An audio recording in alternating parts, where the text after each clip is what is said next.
మిడి cover తో మీ మాతృత్వ కలలను సాకారం చేసుకోండి. ఇప్పుడు IOI పై 50%, IVF పై 20,000 తగ్గింపు మరియు పొందండి ఉచిత కన్సల్టేషన్ తో పాటు ఫ్రీ అల్ట్రాసౌండ్ స్కానింగ్. తెలంగాణలో కాంగ్రెస్ పార్టీకి ప్రభుత్వానికి మధ్య సమన్వయం లేదా? జోడెద్దుల్లా నడిపించాల్సిన నాయకుడే నత్తనడకనున్నారా? నిజంగా ఆయన పని చేయడం లేదా లేక చెయ్యనివ్వడం లేదా? అంది వచ్చిన బంగారం లాంటి అవకాశాన్ని వాడుకోలేకపోతున్నారని చర్చ జరుగుతున్న నాయకుడెవరు? ఎందుకంత సంక్లిష్టతలో ఉన్నారు? కాంగ్రెస్ పార్టీకి రాష్ట్ర అధ్యక్షుడు అవడమంటే అంత ఈజీ కాదు. ఆషామాషి వ్యవహారం అంతకంటే కాదు. దానికి చాలా ఈక్వేషన్స్ అండ్ క్యాలిక్యులేషన్స్ ఉంటాయి.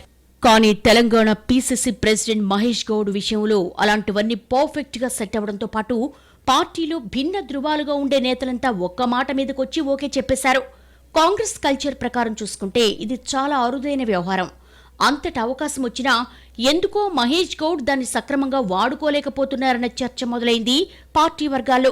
ఆయన PCC అధ్యక్షుడిగా బాధ్యతలు తీసుకున్నప్పటి నుంచి ఇప్పటి వరకు కనీసం కమిటీని వేసుకోలేకపోయారన్నది ఓపెన్ టాక్. కొత్త కమిటీ నిర్మాణం అంటూ ఇప్పుడు మాట్లాడుతున్నారు, కానీ ఆ విషయంలోనూ క్లారిటీ లేదు. ఒకవేళ నిజంగానే ఇప్పుడు పని మొదలుపెట్టినా కసరత్తు పూర్తవడానికి మరో 2-3 నెలలు పడుతుందని కాంగ్రెస్ వర్గాలే మాట్లాడుకుంటున్న పరిస్థితి. అదే సమయంలో పార్టీకి కమిటీ లేక యాక్టివ్ అవ్వకపోవడంతో ప్రభుత్వ నిర్ణయాలు ఏవీ సరిగా ప్రజల్లోకి వెళ్లడం లేదని, అదే పెద్ద మైనస్ అవుతోందని అంటున్నారు.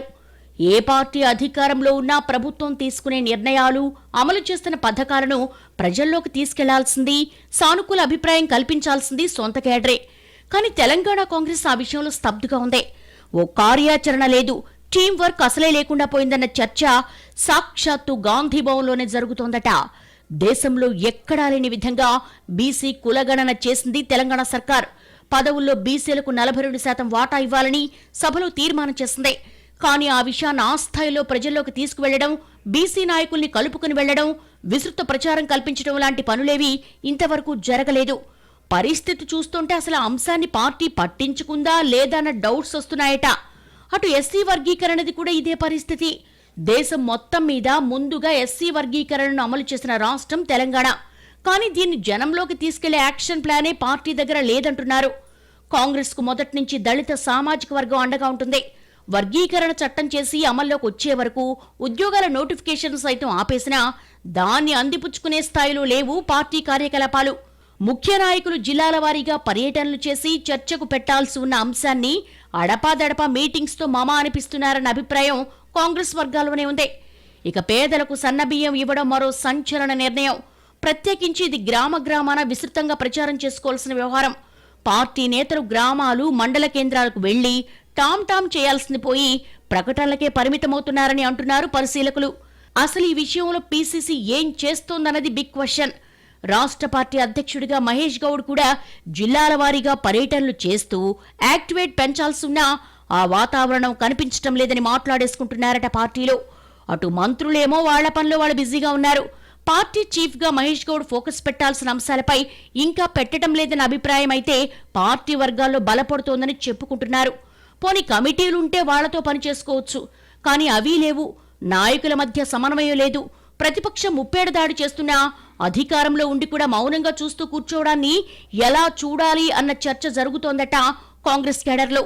అదంతా ఒక ఎత్తైతే సాక్షాత్తు PCC అధ్యక్షుడే వివాదాస్పద వ్యాఖ్యలు చేస్తూ పార్టీని ఇరకాటంలో పెడుతున్నట్టుగా చెప్పుకుంటున్నారు. తెలంగాణకు సాగు నేర్పింది ఆంధ్ర వాళ్లేనంటూ ఇటీవల ఆయన చేసిన కామెంట్స్ తీవ్ర దుమారం రేపాయి. 1923లో నిజాం సాగర్ ప్రాజెక్ట్ వచ్చినప్పుడు ఇక్కడికి ప్రకాశం జిల్లా, కృష్ణా జిల్లా, గుంటూరు జిల్లా నుంచి వచ్చి వ్యవసాయదారులు స్థిరపడి వ్యవసాయం చేయడమే కాకుండా మాకు కూడా వ్యవసాయం నేర్పించిన సందర్భం. ఇలా బాన్స్వాడ కానీ, బోధన కానీ, డిస్పెల్లో కానీ ఆంధ్ర రైతులు వచ్చి స్థిరపడినారంటే ఆనాడొక్క నిజాం సాగర్ యొక్క గొప్పతనం. PCC చీఫ్ ఇప్పటికైనా యాక్టివ్ మోడ్లోకి వచ్చి జిల్లాల పర్యటనలు చేస్తూ ప్రభుత్వ పథకాల ప్రచారం మీద ఫోకస్ చేయాలని ఒకరిద్దరు మంత్రులే అంటున్న పరిస్థితి. మహేష్ గౌడ్ దూకుడు పెంచకుంటే కష్టమని, ప్రభుత్వం ఎంత చేసినా అది జనంలోకి వెళ్లకుండా చేసింది చెప్పుకోలేకపోతే ఉపయోగం ఏంటన్న చర్చ మొదలైందట గాంధీ భవన్లో. మార్పు ఎప్పటి నుంచి మొదలవుతుందో చూడాలి మరి.